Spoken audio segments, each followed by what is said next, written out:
인류의 문명은 에너지와 함께 발전해왔다. 최초의 에너지라 할 수 있는 불을 발견하면서 음식을 조리할 수 있게 됐고 추위를 다스릴 수 있게 됐다. 또 석탄, 석유 등 새로운 에너지를 개발하면서 사회 경제적으로 비약적인 발전을 이뤄낸다. 하지만 오늘날 우리의 주 에너지원은 환경오염의 주범이 되고 있으며 이마저도 머지않아 고갈될 것이라고 한다. 무엇보다 환경 친화적이며 고갈되지 않을 획기적인 에너지 개발이 필요한 시점. 차세대 미래 에너지로 꼽히는 핵융합에 주목할 필요가 있다.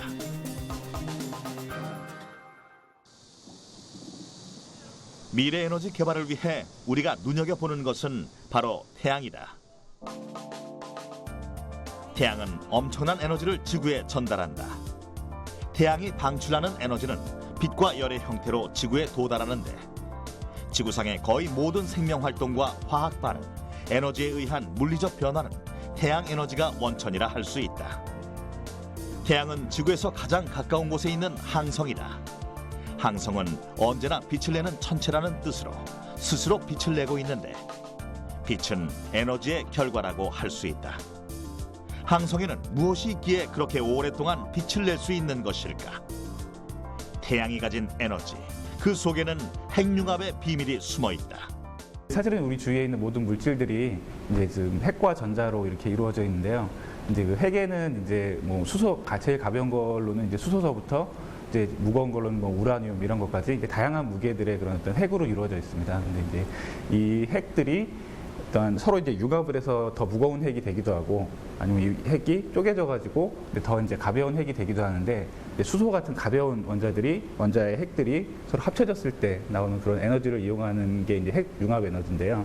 이제 태양 같은 경우가 태양뿐만이 아니라 이제 우주에 있는 모든 그런 어떤 빛나는 별들이 다 그 수소 같은 가벼운 원자핵들이 서로 합쳐졌을 때 나오는 에너지를 이용을 해서 그런 어떤 빛을 내고 있다고 이렇게 말씀을 드릴 수가 있습니다.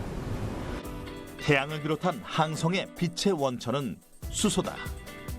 태양을 이루는 성분 중 가장 많은 것이 수소이고 수소의 원자핵이 충돌해서 헬륨 원자핵으로 바뀌는 핵융합 반응이 에너지의 원천이다. 수소에게 존재하는 동위 원소가 두 가지. 중수소와 삼중수소를 헬륨으로 융합시키는 과정에서 중성자 하나가 빠져나가게 되는데 이때 나오는 대량의 에너지를 이용하는 것이 핵융합의 원리다. 50억 년 이상 빛과 열을 방출하고 있는 태양. 그 에너지는 가히 천문학적이라고 할 수 있다. 사실은 이 우주에 존재하는 대부분의 에너지가 다 태양이나 그런 별들에서 나오는 핵융합 에너지라고 이제 말씀을 드릴 수가 있습니다. 그 석유 에너지나 이제 뭐 원자력 에너지 이런 것들도 다 이제 우리가 지하에서 지하 자원을 캐서 거기서부터 이제 에너지를 만들지 않습니까? 근데 이제 지구에 묻혀 있는 그런 지하 자원에는 이제 다 제한이 돼 있죠. 뭐 석유는 뭐 빠르면 뭐 100년 후에도 다 없어질 거라는 그런 말도 있고 굉장히 다 제한이 돼 있는데 이 핵융합 같은 경우에는 우리가 굉장히 예를 들면 바닷물 속에도 우리가 그 핵융합의 원료가 다 들어 있고요. 그러니까 뭐 지구가 존재하는 한 저희가 아무리 써도 없어지지 않을 어떤 그런 자원들이 핵융합의 원료들이 이미 지구에 다 있습니다. 핵융합 반응에 사용되는 연료는 중수소와 삼중수소. 중수소는 바닷물 100리터에서 3g을 얻을 수 있기 때문에 거의 무한하게 확보할 수 있다. 리튬은 지표면에 풍부하게 매장돼 있을 뿐만 아니라 바닷물을 통해서도 추출할 수 있는데 1500만 년 정도 사용할 수 있는 양이라고 한다. 핵융합, 지구에서도 가능할까? 태양 같은 경우에는 이 핵융합이 굉장히 쉽게 일어나는 이유가 뭐냐면은 태양에는 굉장히 큰 중력이 있지 않습니까? 이 중력을 중심으로 태양 그 핵융합의 원료가 되는 것들이 다 이렇게 동그랗게 모여 있습니다. 그러니까 얘네들이 어디 도망갈 걱정을 하지 않아도 되거든요. 하지만 이제 지구에서 핵융합 에너지를 만들기 위해서는 주로 이제 수소 같은 것들이 이런 플라즈마 상태가 되었을 때 얘가 이제 핵융합의 원료가 될 수가 있는데요. 근데 이거를 가만히 모아놓을 수가 없습니다. 예를 들어서 우리가 여기에 이제 이런 수소 플라즈마를 만들어 놓는다고 하면은 가만히 놔두면 얘는 그냥 땅에 떨어져 버리겠죠. 지구에 중력이 있으니까. 그럼 뭘로 얘를 이렇게 받쳐줘야 되는데 이 핵융합을 하기 위해서는 이 플라즈마의 온도를 이제 1억 도 정도까지는 올려야 된다고 얘기를 하고 있거든요. 그러니까 이제 이 뜨거운 플라즈마를 이렇게 받치게 되면은 그냥 녹아서 땅속으로 파고 들어버리겠죠. 그래서 이제 어떻게 이 지구상에 이런 1억 도나 되는 뜨거운 플라즈마를 가만히 이렇게 퍼져나가지 않도록 유지시켜 줄 수 있느냐. 핵융합 발전에는 한 가지 난관이 있다. 핵융합 반응이 지구의 자연 상태에서는 거의 일어나지 않는다는 점이다. 때문에 핵융합 반응을 만들어낼 수 있는 기술을 개발해야 한다. 우리나라는 국가 핵융합 연구소를 설립해 핵융합 에너지 개발을 선도하고 있다. 이곳에서는 한국의 태양이라 할 수 있는 세계 최고 수준의 핵융합 연구장치 K스타를 국내 기술로 개발 중이고 핵융합 상용화를 위한 기술 개발에 힘쓰고 있다. 지구 환경은 자연에서 핵융합 반응이 일어나기 힘들기 때문에 태양과 같은 환경을 인공적으로 조성하는 핵융합 장치를 만들어야 했다. 초고온의 플라즈마를 한 곳에 가두어 유지하는 것이 가장 큰 숙제였다. 우리나라는 세계 최고 수준의 핵융합 연구장치인 K스타를 독자적으로 개발해냈다.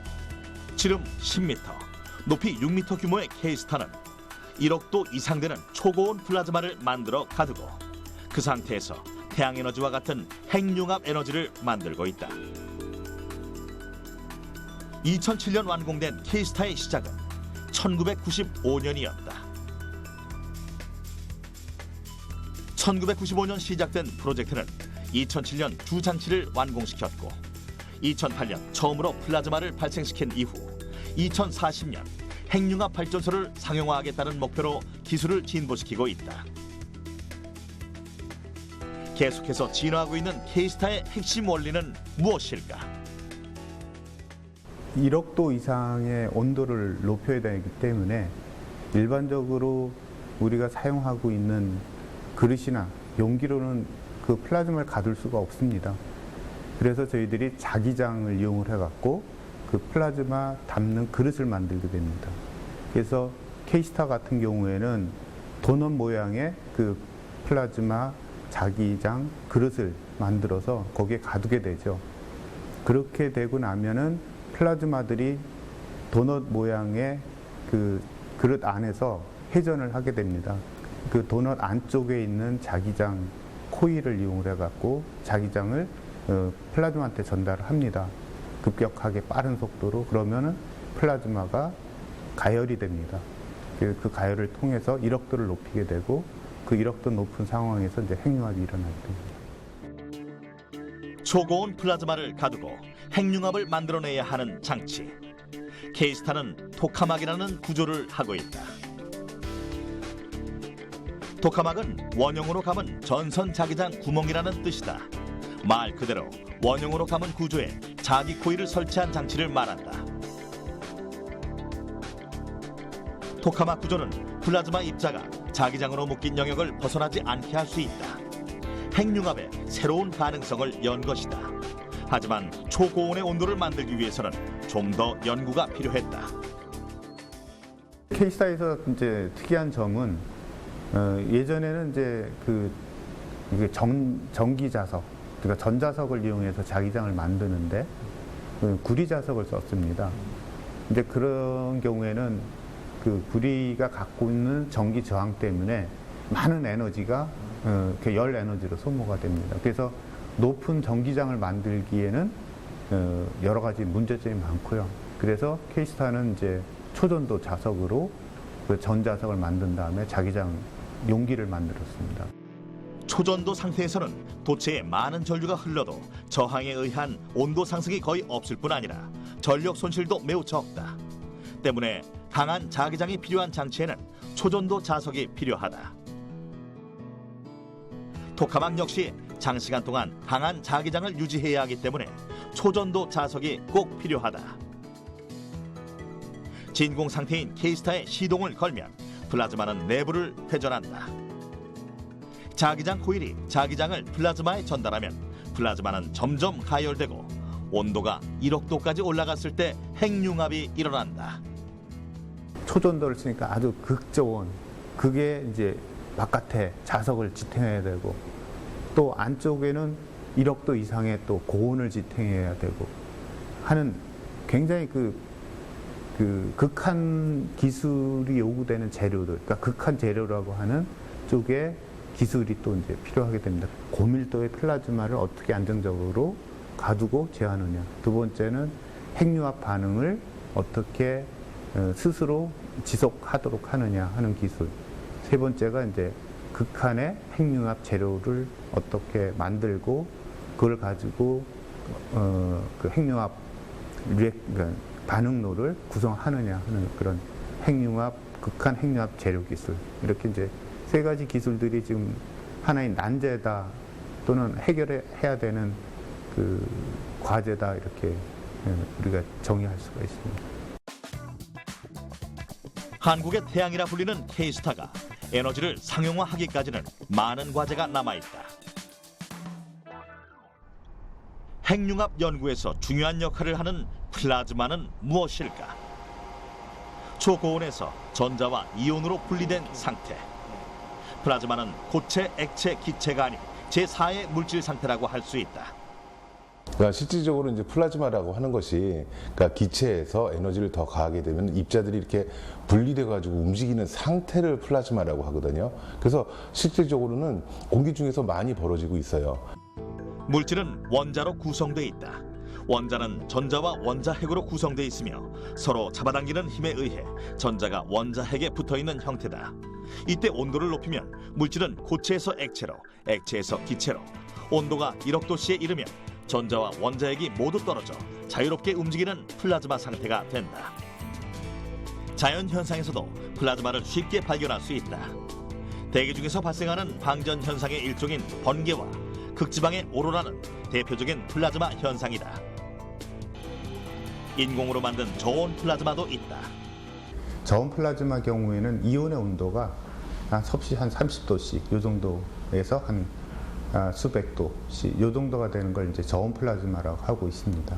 요거 이제 대비돼서 우리가 이제 고온 플라즈마 또는 초고온 플라즈마라고 얘기하고 있는 이제 핵융합에서 사용하는 그 이온의 온도는 1억 도 정도 또는 그 이상이 되고 있습니다. 그래서 그쪽은 이제 저희들이 고온 플라즈마 또는 초고온 플라즈마라고 명을 하고 있고요. 저온 플라즈마 현상은 우리 생활에서 다양한 모습으로 응용되고 있다. 플라즈마 현상을 응용해 만든 인류의 발명품 중 하나가 바로 형광등이다. 형광등은 필라멘트에서 열 전자가 방출되고 내부 기체와 충돌하면서 플라즈마가 형성된다. 이때 진공 상태에서 입자들이 움직이면서 빛을 내게 된다.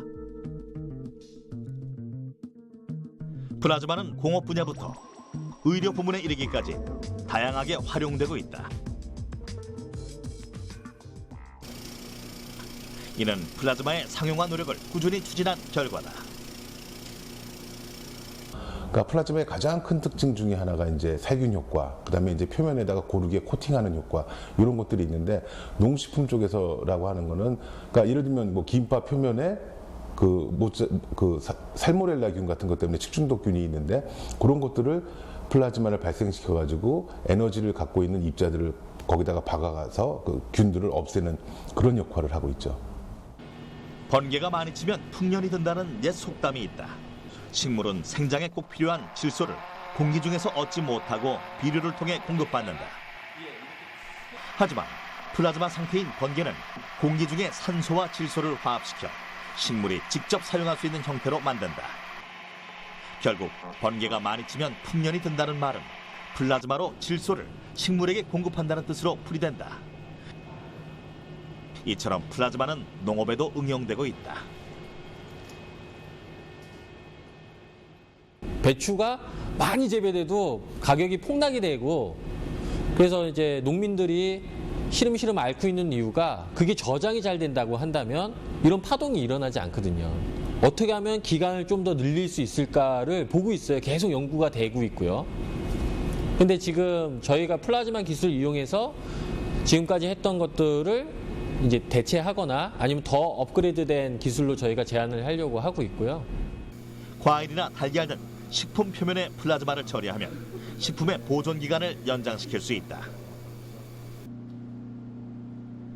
플라즈마 표면 처리 후 물체의 표면이 물에 대한 친화력이 부족한 소수성에서 물과 친한 친수성으로 바뀐 것을 볼 수 있다.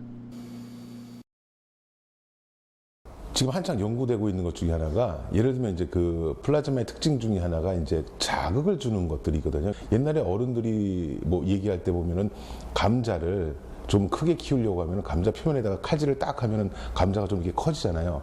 그 이유가 기존에 있던 감자 그 표면에다가 자극을 줘가지고 이게 그 자극 때문에 좀 커지는 건데 플라즈마를 쏘아주게 되면 그거랑 똑같은 역할을 합니다. 그러니까 감자 처음에 모종에다가 거기다 플라즈마를 쏘게 되면은 쏘은 것과 안 쏘은 것의 차이를 보면은 쏘인 게 좀 더 크게 나타나는 거. 플라즈마는 반도체 등 나노기술 분야와 쓰레기 처리 문제 등 환경기술 분야에서도 연구되고 있다. 환경 문제와 에너지 고갈을 해결할 수 있는 미래 에너지 개발은 전 세계가 공감하는 일이다. 사상 최대 규모의 국제 공동 연구 사업 이터 프로젝트에는 7개국이 함께하고 있다. 지난 2006년 11월 프랑스 파리에서 이터 공동이행 협정에 대한 서명식이 있었다. 이로부터 이터 프로젝트가 공식적으로 시작된 것이다. 세계의 모든 핵융합 과학자들이 한자리에 모여서 국제 공동으로 핵융합 실험로 장치를 짓자라고 해서 지어지는 것이고, 이것을 2007년부터 남부 프로방스 지방의 까다라시라는 지역에 현재 이트라는 장치를 짓고 있고, 이트 국제기구는 그 장치를 짓는 책임을 맡고 있는 국제기구입니다. 먼저 미국, 유럽연합, 일본, 러시아가 참여해 공동연구로 시작한 이터 프로젝트. 이후 우리나라와 중국, 인도가 후발주자로 참여하게 됐다. 프랑스 남부지방에 위치한 이터 건설 부지는 총 60만 제곱미터로 축구장 60개를 붙여놓은 것 같은 거대한 규모를 자랑한다. 토카마 구조로 지어지는 이터 장치는 2020년대 완공돼 실험을 시작할 예정이다.